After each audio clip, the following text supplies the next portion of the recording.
Listen while the makers of Rexall drug products and 10,000 independent Rexall family druggists bring you Dick Powell as Richard Diamond, private detective.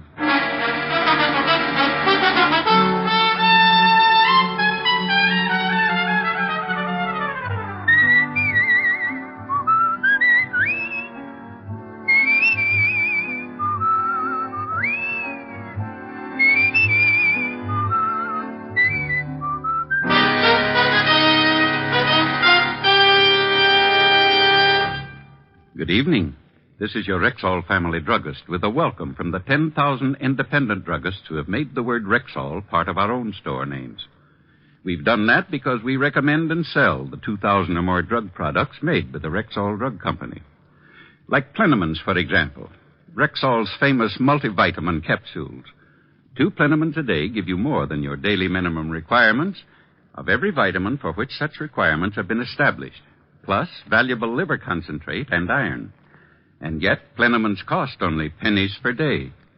Ask for Plenamins at Rexall drugstores everywhere. And remember, you can depend on any drug product that bears the name Rexall. Good health to all from Rexall. Now your Rexall family druggist brings you a transcribed half hour with Richard Diamond, private detective, starring Dick Powell.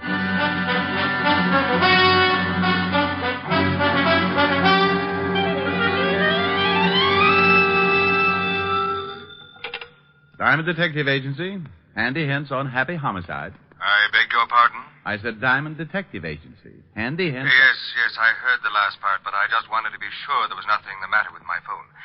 Mr. Diamond, I wish to hire you. I'm touched. $100 a day in expenses. I'm touched. Well, if the figure depresses you a little, I suggest getting out in the fresh air. Exercise. Play a little golf. If you could use a dandy caddy on Sunday. I can easily afford the fee, Mr. Diamond, but to be frank, it wasn't exactly what I expected. Isn't it a little high? Well, frankly, yes. But if you hire another detective, you won't be getting the prettiest. I see.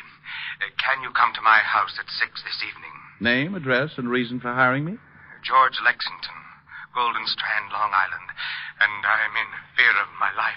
I'll see you at 6, Mr. Lexington. On the dot. Please be prompt. Just have a substantial retainer ready. Aside from my blue eyes, greed and promptness are my 2 most outstanding features.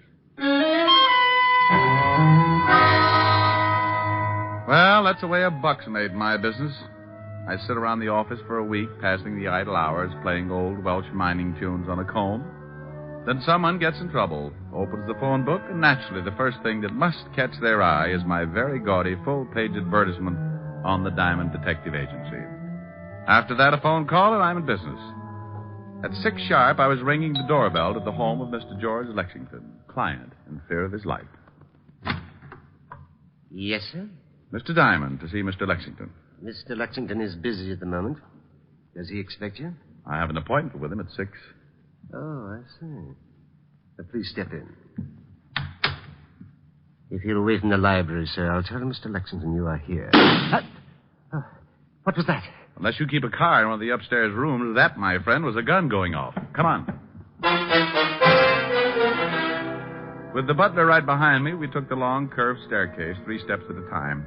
The butler managed to pant out that Mr. Lexington was in the study at the head of the stairs, so that was the door we went through, only to be stopped cold on the other side. Standing in the middle of the room was a girl. The word girl, in this case, to be identified with adjectives one might think up after having spent 3 lonely years on a life raft in the middle of the Atlantic. The only thing that kept my eyes from melting and running down on my shirt was the .32 revolver she held in her gloved hand. Miss Morris, no! Give me the gun, honey. No! No! Drop it, honey. You just scorched my money belt. She dropped it, and we all went to pieces. I helped her to a seat and let her cry it out. The gun I could have passed off as a whim or too many Hopalong Cassidy adventures, but the man sprawled across his desk on the other side of the room changed the whole picture. I called the 5th Precinct Police Station and got Lieutenant Walter Levinson started for Long Island. The police? You shot a man, didn't you? Yes. You tried to kill yourself, didn't you? Yes. Well, they're both against the law. Want to tell me about it? He deserved it. Mr. Diamond? Yes? I just found something rather strange. Well, don't scratch it. Miss Morris shot Mr. Lexington, all right. I never denied it. Well, what's bothering you? The thought just occurred to me. Who also took the trouble of stabbing him? Stabbing him? He was shot. Then how do you explain this carving knife in his back?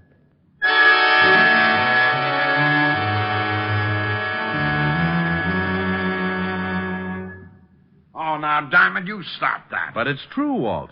Sure is, Lieutenant. Been shot in the chest and got a knife in his back. Oh, how do I get in on these things? This is Miss Morris, Walt, the girl who shot him. How do you do? Oh, you shot him, huh? Yes, Lieutenant. Well, who stabbed him? Have no idea. Swell. Miss Morris, why did you shoot this, what's his name? Lexington, George. Why did you shoot him? I refuse to answer. Okay, suit yourself. Where's the coroner, Walt? Should be here any minute. I didn't stab him, Mr. Diamond. When you came in, did you talk with Lexington? I just opened the door, saw him sitting at the desk, and I shot him. Did you talk to him? Oh, sure, Walt. She played 20 questions with him while he was trying to paw the knife out of his back. I was just trying to trap her. Why? Why? Because if she said she'd talk to him, it would have been an admission that, She'd talk to him. No, that he was still alive before she shot him. Okay, who stabbed him? How do I know? Well, if he was still alive before she shot him, she talked to him, then she must have seen who stabbed him, right? Yeah, Well, if she saw who stabbed him, she couldn't have done it, right? right. And no one would have stabbed Lexington if he'd already been shot, right? No one would have stabbed Lexington if he'd already... Yeah, of course. You think I'm stupid? Lieutenant. You shut up. So if they stabbed him, he hadn't been shot and he was alive. Of course. Then if he was alive and they stabbed him, the girl didn't do it to confuse you. Huh? So if she didn't do it, she can go home. Go on home, Miss Morris. But, Mr. Diamond... You heard him. Go on. That's what I was trying to tell you, Lieutenant. Diamond's at it again. Otis, Yeah, Lieutenant? take the girl, the butler, and Diamond down to the car. And when the coroner gets here, we'll all take a little drive down to the station. Understand? Yes, Lieutenant. What are you yelling at? I don't know. I don't know.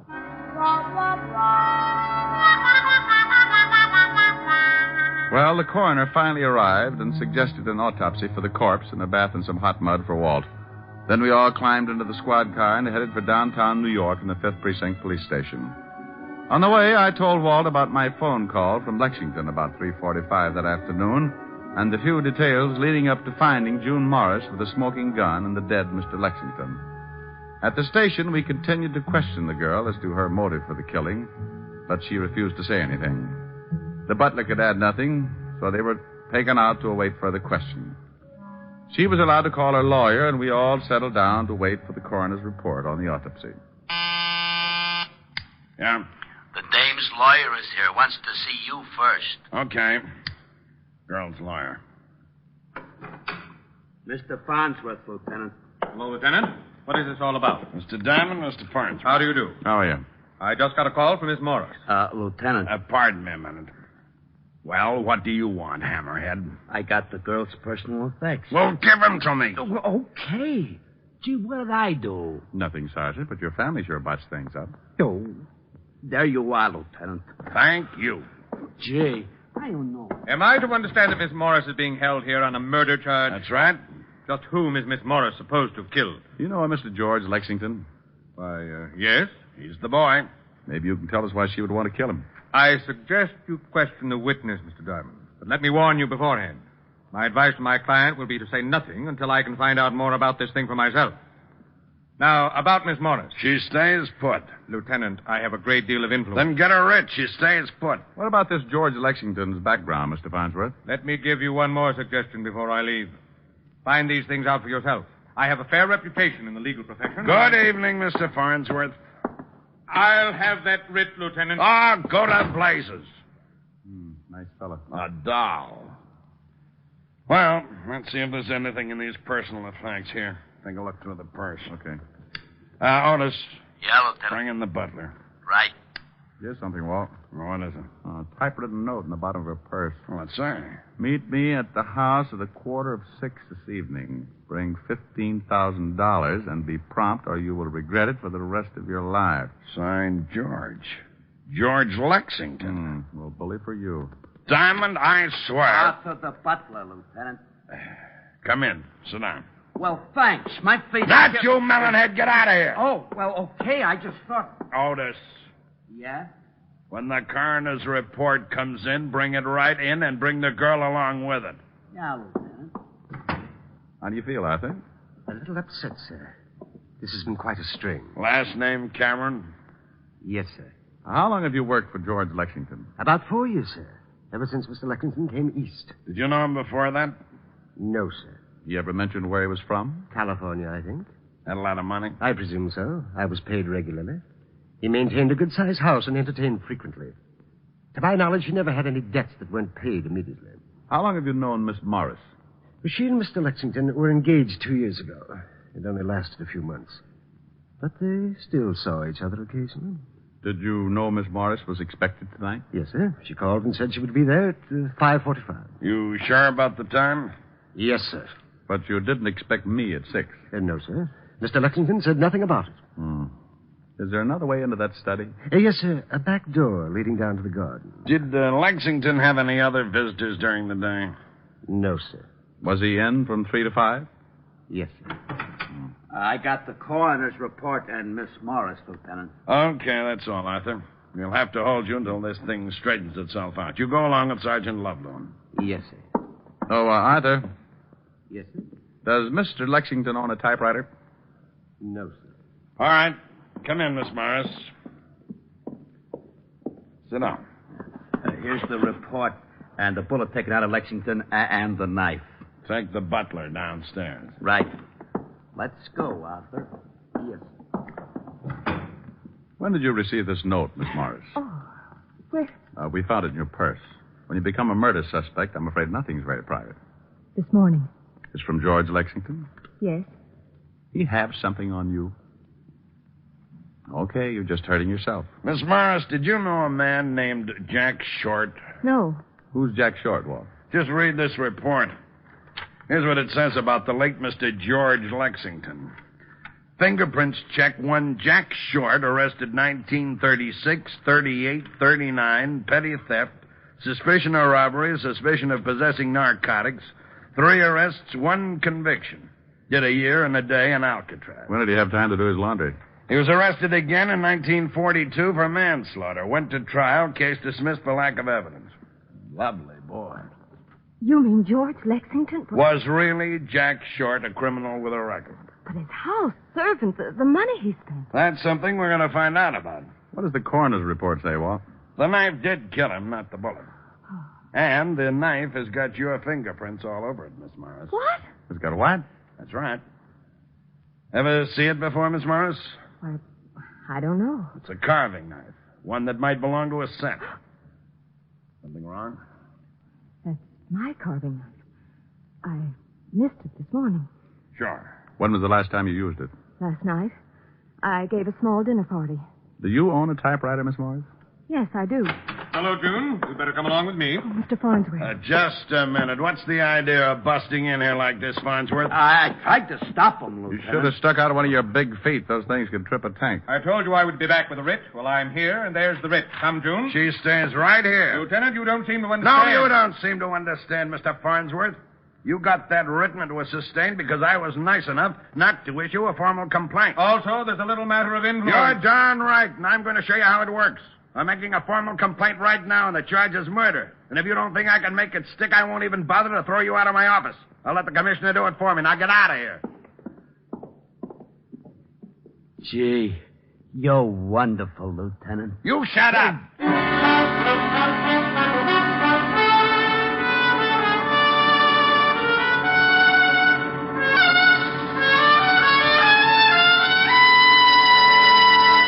Before we continue with the adventures of Richard Diamond, private detective, here's your Rexall family druggist. One of the questions most often asked a druggist is this: what can I take for fast relief from acid stomach? I've often wanted to know that myself.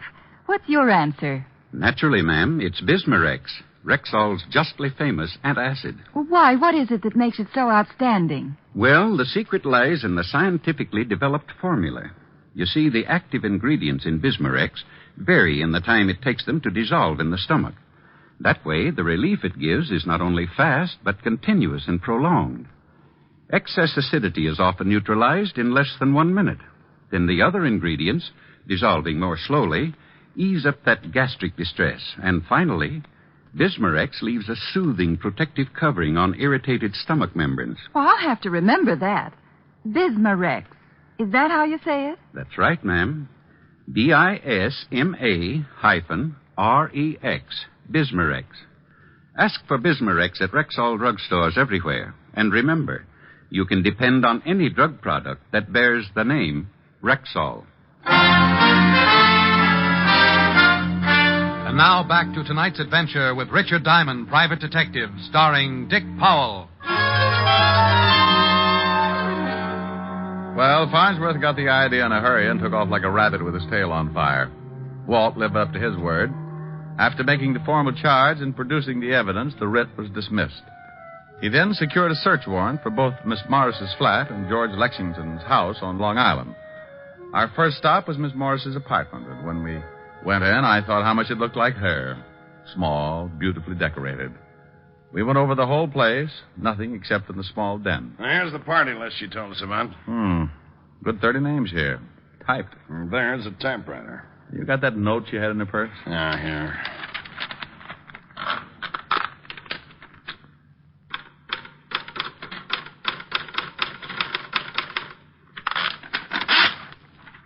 Top of the E is blocked out like on the note. Same machine. No. Bring the typewriter, Otis. Right, Lieutenant. You going over to Lexington's home? Yeah, aren't you coming along? No, I got an idea. Do me a favor, will you, Walt? Well, sure, why? When you get over there, besides checking that back door to the study, put in a call to the phone company and see if a call was made around 3:45 this afternoon to El Dorado 1234. It's a toll call from there, and they'd have a record. Now, let me write that down. El Dorado 1234. Yeah. I'll call you at Lexington's in about an hour. If that number wasn't called from there, check every name on that party list. Well, there are 30 names there. You want me to check each one to see whether a call was made to What's the matter? El Dorado 1234. That's your office number. Walt. Yeah? Bye. I left Walt turning that awful green and headed for the Times building. It was a little late when I got there, but an old friend at the morgue noticed the $5 bill I was wearing in my lapel and agreed to take care of it for me while I looked through the newspaper files. I dug up everything on Jack Short and his alias George Lexington. The stuff on Short wasn't much, except the trial for manslaughter had made the front page. The items on George Lexington could all be found in the society columns. From what I could gather, he'd started his social whirl in 1944. He'd been engaged several times, and each time to a wealthy woman. I even came across a picture of June Morris on the evening they had announced their engagement. Well, having all the information I could get, and with one little item dated California, June 26, 1942, tucked away in my pocket, I put in a fast call to Walt, who was at the home of the late George Lexington. Yeah? What did you find out?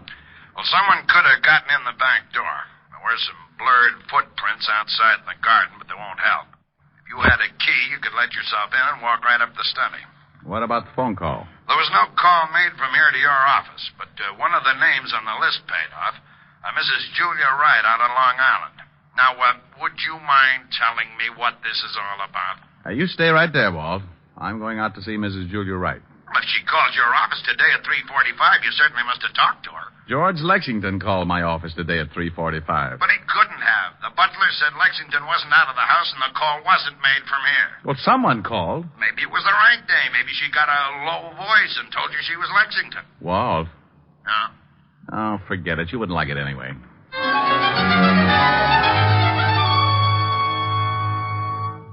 Mr. Diamond? How do you do, Mrs. Wright? My butler says your business is a matter of life or death. Well, that's a little exaggerated, but it's one sure way of getting by the red tape. Then what is your business, Mr. Diamond? I'm from the police. Oh. Do you know Mr. George Lexington? Why, yes, slightly. Are you married, Mrs. Wright? Very happily. What is your interest in Mr. Lexington, Mr. Diamond? Do you know June Morris? Quite well. I've known her family for at least 10 years. She's being held for the murder of George Lexington. Oh, that poor girl. She was engaged to Lexington at one time, wasn't she? Yes. He was a beast. Believe me, Mr. Diamond, he deserved killing. I thought you said you only knew him slightly. June used to tell me how terribly he treated her. A phone call was made from your house yesterday at approximately 3:45 to El Dorado 1234. I don't believe I know anyone at that number. Are you sure? A man made it. I talked to him. My husband wasn't home yesterday. Oh, perhaps it was my lawyer. He was here about that time. In fact, I believe he did make a call. Said it was on business. A call from the library. What's your lawyer's name, Mrs. Wright? Why, Mr. Lucius Farnsworth.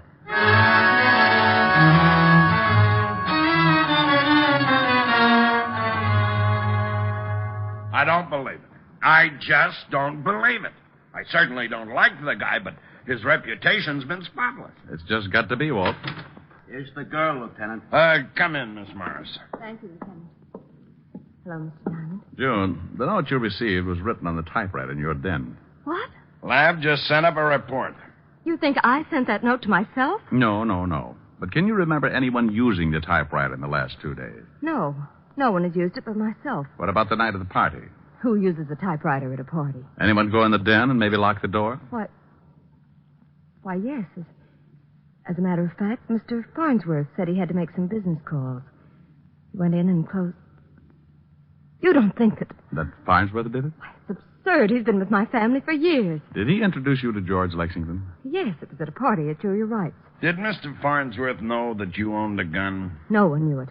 Were you actually using that knife the night of the party? Yes, I sliced some turkey. You remember what kind of a suit Mr. Farnsworth was wearing that night? He was wearing a dinner jacket. Lexington was blackmailing you, wasn't he? I can't answer that. Oh, honey, believe me, if you don't trust us and it comes out anyway, we'll have no way of stopping it. Oh, right, it was blackmail. I was going to marry George. There were some letters, a picture. He broke off the engagement and began demanding money. Last week he mentioned something about leaving town, and I received the note. I couldn't afford that kind of money, and I was just tired of paying month after month. I decided to kill him, and I was going to kill myself. I guess I lost my nerve. Let's go see Mr. Luke Farnsworth, Rick. June, you sit right here until we get back. Be careful. You can make a book on it. I'm going to drive you home.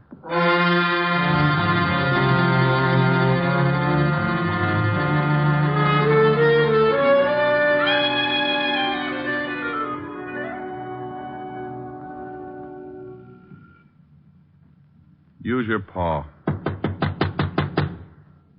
All right. There he comes.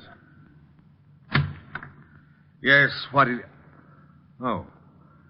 What do you want, Lieutenant? Got any hot coffee? If this is your idea of some kind of a joke... Mind if we come in? I most certainly do. Thanks. How dare you break in here like this? I can cause you a great deal of trouble, Lieutenant. How well did you say you knew George Lexington? Only slightly. Hey, get a load of these fancy ashtrays, Walt. Yeah, but I don't go much from modern. Pretty drapes, though. Oh, the policemen are being casual. You only knew Lexington slightly, huh? Yes, and this is the third time I've said it. You must make a lot of money. I have wealthy clients. How much did Jack Short pay you to get him out of that manslaughter charge? What? You remember him. Sensational case. Made you quite a reputation. Of course I remember it. This Short was sure a handsome fella. Did he change his name later? I don't know. That was a long time ago. Didn't he change it to Lexington? George Lexington? What is this all about?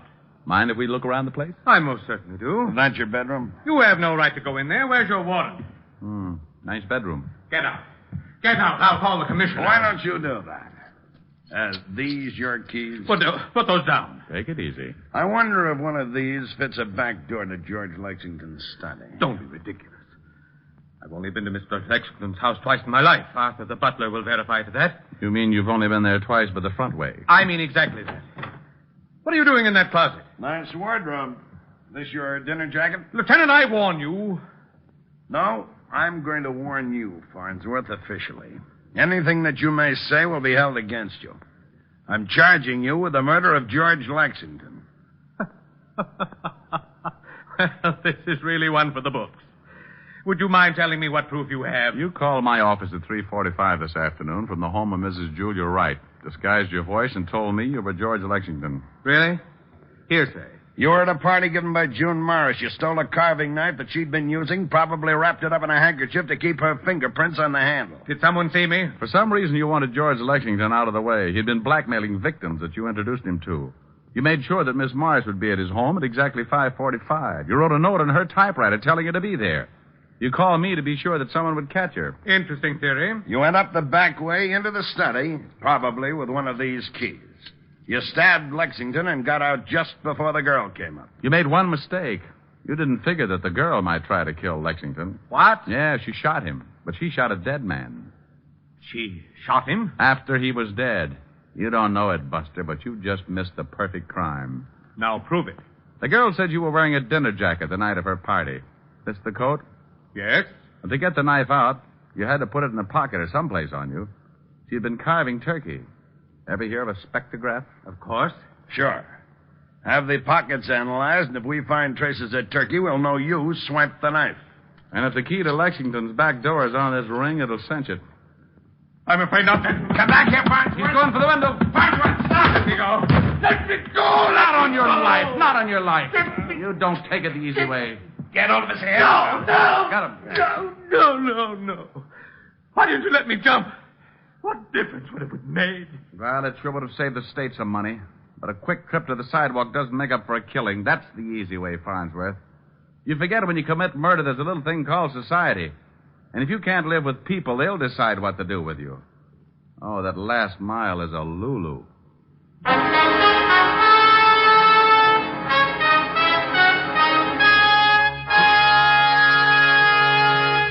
Again, here's your Rexall family druggist. If you're a user of mineral oil, remember that Rexall mineral oil is carefully refined by a special process to achieve an extra heavy body. What's more, because it's so exceptionally pure and gentle in its action, Rexall mineral oil is non-irritating, non-habit-forming. You'll also like the fact that it's tasteless, odorless, colorless. Next time, try Rexall mineral oil. And remember, you can depend on any drug product that bears the name Rexall. Good health to all from Rexall.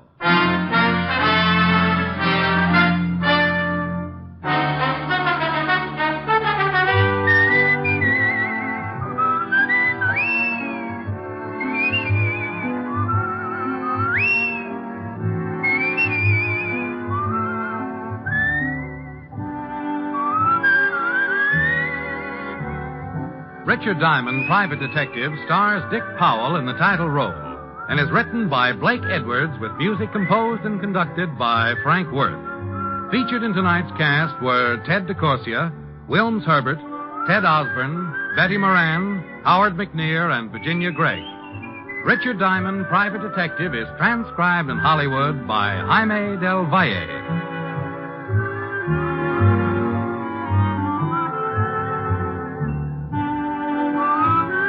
This is Bill Foreman inviting you to be with us next Wednesday at this time when we will again bring you Dick Powell as Richard Diamond, Private Detective.